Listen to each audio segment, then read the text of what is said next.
ओम शांति। आत्मा में टिक कर बाबा की याद में सुनते हैं 8/6/21 की मुरली में 4 सब्जेक्ट रूपी मक्खन। मीठे सेंसिबल बच्चे, सदा याद रखो कि हम अविनाशी आत्मा हैं। हमें अब बाप के साथ पहले तबके पहले फ्लोर माना परम धाम में जाना है। ज्ञान के सब्जेक्ट पर परमपिता परमात्मा निराकार शिव है। उनका न सूक्ष्म न स्थूल चित्र है। उनकी महिमा गाई जाती है। दुख हरता सुख करता पतित पावन। बाबा तुमको अच्छी रीति समझाते हैं और कहते हैं मैं एक ही बार आता हूँ। मैं सदैव देही अभिमानी हूँ।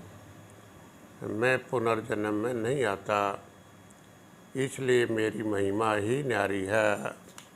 ऊंचे थे ऊंच मूल वतन, पहले तबके में रहने वाला हूँ। सेकंड नंबर तबके में सूक्ष्म शरीर वाले हैं देवताएं, ब्रह्मा विष्णु शंकर और हम फरिश्ते। थर्ड तबके में स्थूल शरीरधारी हैं। हम आत्माएं इनकॉर्पोरियल वर्ल्ड अर्थात निराकारी दुनिया की रहने वाली हैं। फिर हम आत्माएं कॉर्पोरियल माने साकार वर्ल्ड में आती है। निराकारी सृष्टि में निराकार बाबा के बच्चे हम आत्माएं सब ब्रदर्स हैं। यहाँ पाठ बजाते हैं। परमात्मा का नाम है शिव, आत्मा का नाम है शालिग्राम। रूहानी बाप इनमें अर्थात ब्रह्मा बाबा में आकर रूहों को पढ़ाते हैं। पतित दुनिया को पावन बनाने बाप को आना पड़ता है। कहते हैं आत्मा सो परमात्मा, आत्मा परमात्मा में लीन हो जाती है। बाप समझाते हैं आत्मा अविनाशी है, लीन कैसे होगी? एक भी आत्मा विनाश नहीं हो सकता। एक भी आत्मा का विनाश नहीं हो सकता। बाप भी अविनाशी है, हम आत्माएं भी अविनाशी हैं। ये ड्रामा भी अविनाशी है। वर्ल्ड की हिस्ट्री ज्योग्राफी रिपीट होती है।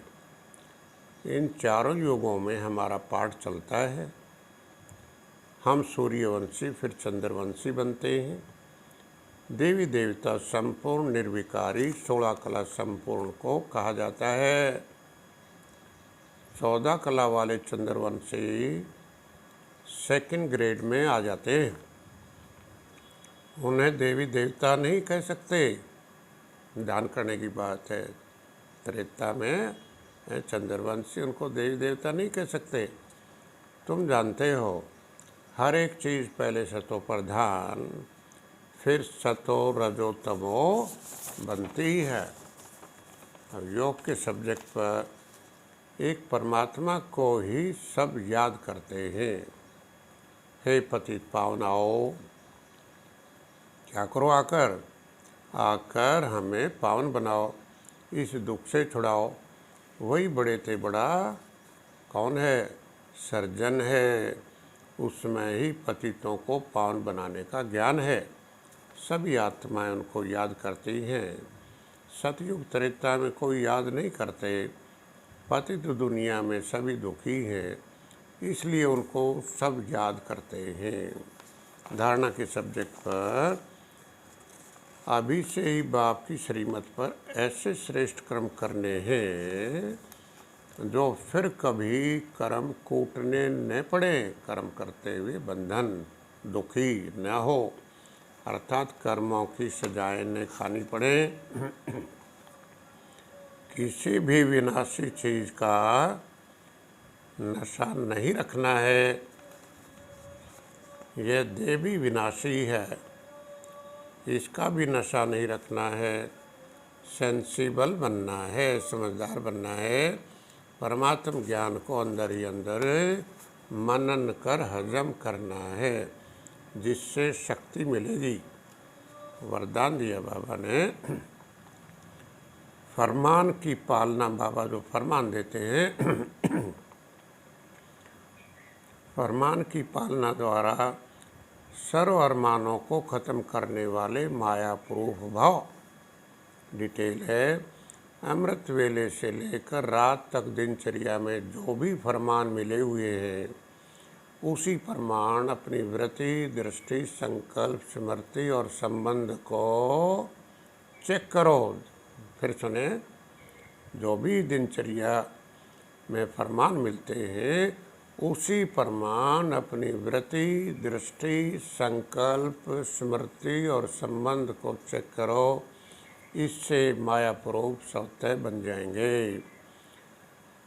स्लोगन, अपनी सूक्ष्म कमजोरियों का चिंतन करके उन्हें मिटा देना है, यही सब चिंतन है। अपनी सूक्ष्म कमजोरियों का चिंतन करके उन्हें मिटा देना है, यही सब चिंतन है। सेवा के सब्जेक्ट पर जो भी ज्ञान मिला है, स्वयं धारण कर औरों को कराना है। बाप के कार्यों में मददगार बनना है। अच्छा, हम सभी की तरफ से बाप दादा को बहुत बहुत धन्यवाद। थैंक यू, नमस्ते, ओम शांति।